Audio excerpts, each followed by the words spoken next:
Olá pessoal, bom dia, tudo bem com vocês? Espero que estejam bem, suportando bem essa quarentena aí. E hoje eu vou falar sobre integridade de dados, mas eu vou tentar dar uma conotação bem diferente do que o pessoal tem feito por aí, viu? Vou usar um pouco da minha experiência para falar desse assunto. Eu vou falar um pouco do guia da FDA, da OMS, que eu acho que são dois guias bem interessantes. Eu vou falar das coisas novas aí da Anvisa, né? Do POP 14, vou falar sobre a RDC 301 e um pouco do guia de integridade de dados, né? Do guia de validação do sistema computadorizado, que tem muitas coisas relacionadas com integridade de dados, né? Bom, os guias internacionais tem uma profusão deles aí disponível para as empresas consultarem. Tem o guia da FDA, que é o Data Integrity Compliance CGMP, Guidance for Industry, que é bem interessante. Tem o outro da FDA também, que é o Data Integrity Compliance with Drug CGMP, Questions and Answers. Esse é bem interessante, vai direto ao ponto, com perguntas sobre dúvidas, eu acho bastante interessante. O da WTO também, de 2016, do DRS 996, bastante rico aí, explora uma temática bem interessante, né? Tem o da PIX, que é o do 041, que é o draft. O da EMA, tem 3 volumes da EMA, um de boas práticas de fabricação, de perguntas e respostas. Tem o outro que é do volume 4, que é do anexo 11, fala sobre os sistemas computadorizados, e tem um capítulo 4, também de boas práticas de fabricação, que trata da documentação, né? Começando pela FDA, o guia de perguntas e respostas tem umas perguntas bem direcionadas, eu acho que assim, para as empresas que estejam aí em dúvida sobre o que fazer quando se fala em integridade de dados. Olha, pega esse guia, viu, da FDA, dá uma olhada, traduz as perguntas lá e usa como treinamento. Ponto. Vai direto ao assunto, não fica com temas bastante complexos e falando coisas complexas, vai direto ao ponto. Por exemplo, olha só algumas perguntas que eles têm lá, que eu resgatei. Os controles em vigor garantem que os dados sejam completos? As atividades são documentadas no momento de sua realização, coisas básicas de GMP lá dos anos 80, né? As atividades são atribuíveis a um indivíduo específico, ou seja, quem realizou a tarefa é que está assinando. Somente indivíduos autorizados podem fazer alterações nos registros. Há registro de alterações dos dados, né? De forma que esses registros são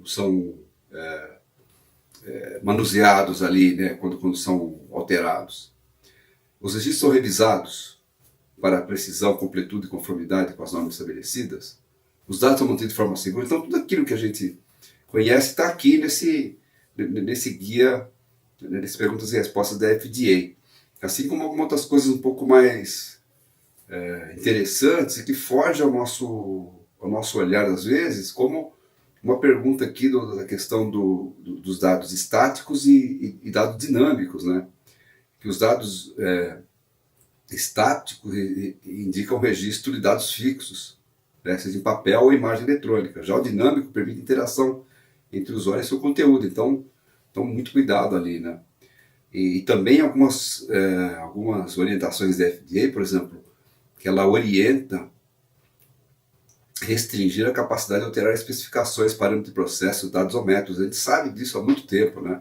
Que não é qualquer um que pode alterar, não é qualquer um que pode mudar os dados de processos de fabricação e tudo mais. Então, como treinamento, serve muito bem isso aqui, sabe? E até informações um pouco mais viris, ali, mais duras. Por exemplo, que ela encoraja a empresa a demonstrar que remedia seus problemas investigando efetivamente. Esse é um dado interessante, porque provavelmente ela vai, nas auditorias, ela vai pegar isso, né? Informações sobre questões relacionadas com problemas de qualidade, como possível falsificação de dados, deve ser totalmente investigada, e treinamento do pessoal, né? Treinado na prevenção e na detecção de problemas de integridade de dados. Então, Isso aqui, para mim, já serve como um grande treinamento, né, para o pessoal operacional. E com exemplos.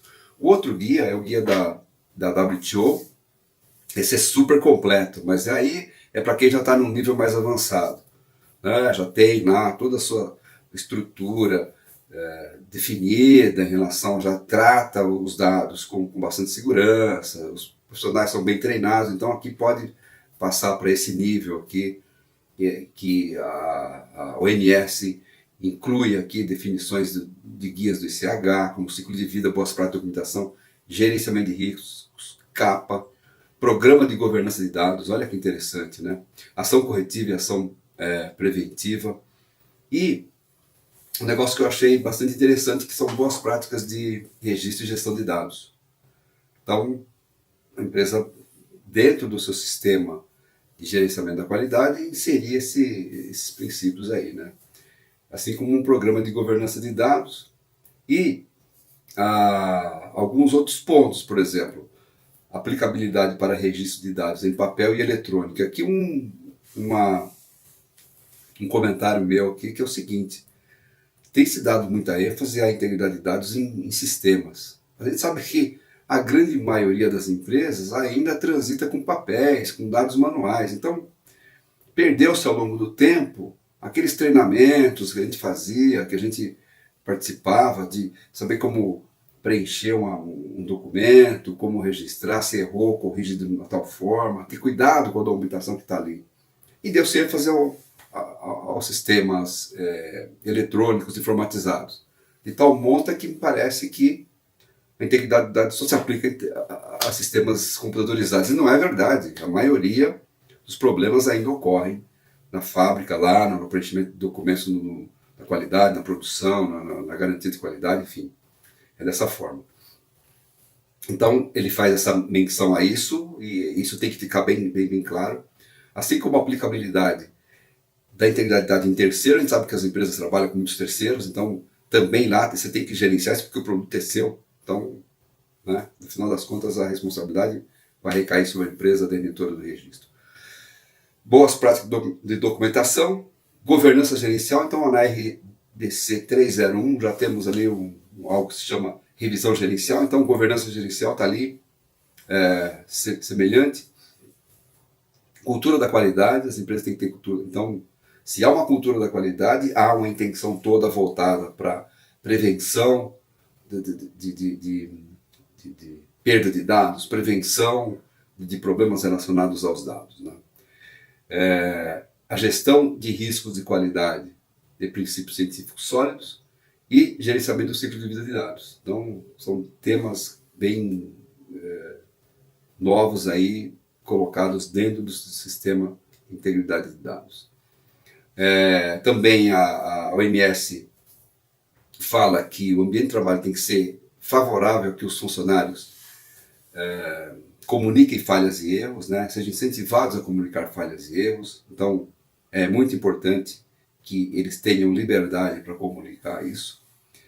A gestão deve garantir que o pessoal seja treinado para entender e distinguir entre conduta adequada e conduta imprópria, incluindo a falsificação deliberada, enfim. Então, a gestão da empresa, os gestores da empresa têm essa extrema responsabilidade de treinar os seus funcionários da maneira adequada.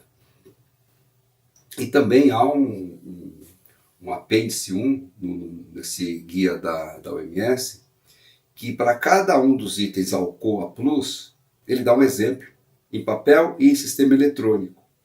Então, é muito interessante, serve tranquilamente como treinamento. Então, ele dá lá dá uma simulação do que poderia estar errado, tanto em registro em papel como em registro eletrônico. Achei bastante interessante. Então, é uma parte, esse apêndice 1, para treinamento, fica fantástico para as empresas, né? Indo agora para a Anvisa, a resolução RDC 301, né, recente aqui, 2019, né, já falei muito sobre ela. Então, no artigo 114, ele fala que no parágrafo 4º, que o sistema de gestão da qualidade deve incluir detalhes instrutivos suficientes para permitir o registro satisfatório dos processos e avaliação de quaisquer observações. Então, mais uma vez, né, a Anvisa não tem um guia específico de integridade de dados, mas a integridade de dados está espalhada nos diversos documentos. O artigo 116, no parágrafo 1º e 2º, diz que os documentos de instrução devem estar livres de erros e disponíveis por escrito. E o termo escrito significa registrado ou documentado em mídia a partir do qual os dados podem ser processados em formato legível. Então vejam as palavras aqui lá do Alcoa, né? Legível, disponíveis, etc. A geração e controle de documentação, então os documentos podem existir de forma híbrida, ou seja, elementos eletrônicos e papel, porque se sabe que muitas das coisas são feitas manualmente ainda, né? E já há equipamentos e máquinas que produzem os reportes lá eletronicamente. E o artigo 118, que os documentos projetados, preparados, revisados e distribuídos com cuidado. Então, parágrafo 2º desse artigo 118, a reprodução de documentos a partir de documentos mestres não deve permitir a introdução de erros. Então, aqui, mais uma vez, a Alcoa Plus aqui, nesse artigo 118. O artigo 122, os documentos não devem ser escritos à mão. Perfeito. No entanto, se houver necessidade de inserção de dados, deve haver espaço suficiente para tais inserções. A gente sabe que existem muitos documentos que ainda são manuais, então, se a empresa puder fazer uma troca ao longo do tempo e puder fazer um registro eletrônico melhor, mas não tem que observar isso com cuidado. E as entradas manuscritas devem ser feitas de maneira clara, legível e indelével, né? Então, aí está o Alcoa de novo. Sobre a 301 era isso. Agora eu vou falar sobre alguns pontos do Guia de Validação de Sistemas Computadorizados, né? 33/2020, que está na versão 1 ainda. Então eu separei aqui o seguinte, que ele tem uma frase que aparece 27 vezes no guia. Ele fala assim, que o impacto do sistema computadorizado na segurança do paciente, na qualidade do produto e na integridade de dados. Então, tudo remete para essa frase, né? Muitas das coisas, na verdade, né, remetem para essa frase. Para prevenir o impacto do sistema na segurança do paciente, na qualidade do produto e na integridade de dados. Isso aparece 27 vezes, né? Então não é coincidência, é proposital mesmo. Então todas as atividades têm que prever a segurança do paciente e a qualidade do produto, né? Sobre requisitos operacionais, né, os requisitos de manuseio de dados, considerando o seu impacto na segurança do paciente, na qualidade do produto e na integridade de dados. Então abrange ali uma série de atividades.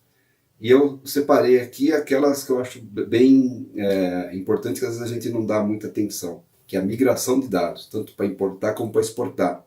Então, gerou um dado, registrou, você vai exportar. Tomar cuidado de esse dado migrar corretamente e não perder a formatação, enfim. E os requisitos para arquivamento, né? A gente se preocupa em gerar e depois o arquivamento fica meio perdido. Então, tomar cuidado para o arquivamento, você poder resgatar no momento que você quiser, ficar numa área que você pode achar fácil, no momento que você precisa, enfim, tudo isso. E sobre ainda migração de dados, né, e arquivamento, também a questão de destruição de dados e dos registros, né? Então, deve haver controles para assegurar que os dados e registros permaneçam seguros, completos, exatos e que a relação assinatura e registro seja preservada quando aplicável, né? E sobre o POP 14, o POP 14 é um material assim, excelente para treinamento. Eu acho que pegar o POP 14, aquele perguntas e respostas da FDA, e mais o anexo 1 da OMS, você tem um material riquíssimo para você treinar os funcionários e para dar exemplos de como não proceder, do que a Anvisa pode cobrar, né? Por exemplo, no POP 14, essa revisão de setembro do ano passado, tem as questões ali, né? Por exemplo, ausência de fórmula mestre de ordem de produção para cada tamanho de lote de produto. É uma classificado como crítico, né? Fórmula mestre é o documento relacionado à fabricação de lote evidenciando desvios graves ou erros de cálculo significativo. É crítico, né? Por exemplo, evidência de falsificação ou adulteração nos documentos de fabricação e embalagem. Também é crítico. Então, notem que isso aqui serve como treinamento, né? O POP 14, se vocês pegarem lá a lista dessas não conformidades, são imensas, é uma lista com várias não conformidades, né? Deixa eu pegar o outro aqui. Por exemplo, olha, esse aqui é bem comum, né? Inexistência ou registros incompletos. É classificado como não conformidade maior. Isso aqui, dependendo do número de não conformidades, a empresa pode não ser certificada, né? Então, vejam que isso aqui tudo é bastante rico de informações. E, fechando agora essa minha apresentação, esse meu vídeo, né? Eu fiz um apanhado aqui sobre os guias internacionais. E separei especificamente do OMS porque ele mostra muitas coisas novas, né? Então, o do OMS ele fala de ciclo de vida do produto, que é algo que está aí na RDC 301, então temos que aprender o que é ciclo de vida. Fala do gerenciamento de risco na governança de dados. Fala que tem que ter um sistema de governança de dados, boas práticas de gestão e registro de dados. Governança gerencial, né? A importância da gestão em relação a preservar e garantir a integridade de dados de todos os processos, as boas práticas de documentação, cultura de qualidade, o CAPA, estratégia de controle, questão dos terceiros, a responsabilidade da empresa perante os terceiros, né? Como é que eles estão gerenciando a integridade de dados e, parte para mim que eu acho principal, é de treinamento. Então assim, veio uma avaliada geral e com a minha opinião, né? Olha, de verdade, não precisa pegar e ficar com grandes definições de integridade de dados. Basicamente é treinar os funcionários para não cometerem esses erros relacionados com falta de assinatura, registro incorreto, falta de registro. Registro tem que ser no tempo certo, quando realizou a atividade. Enfim, coisas básicas. Se resolver isso e com uma boa dose de manutenção dos registros e arquivamento dos registros e resgate do registro no tempo correto, olha, a empresa resolve mais de 50% dos seus problemas relacionados com integridade de dados, tá bom? Bom, espero que vocês tenham gostado, continue seguindo aí no YouTube, no Instagram, no Facebook e no LinkedIn, tá bom, gente? Que tenham uma boa semana, muito obrigado.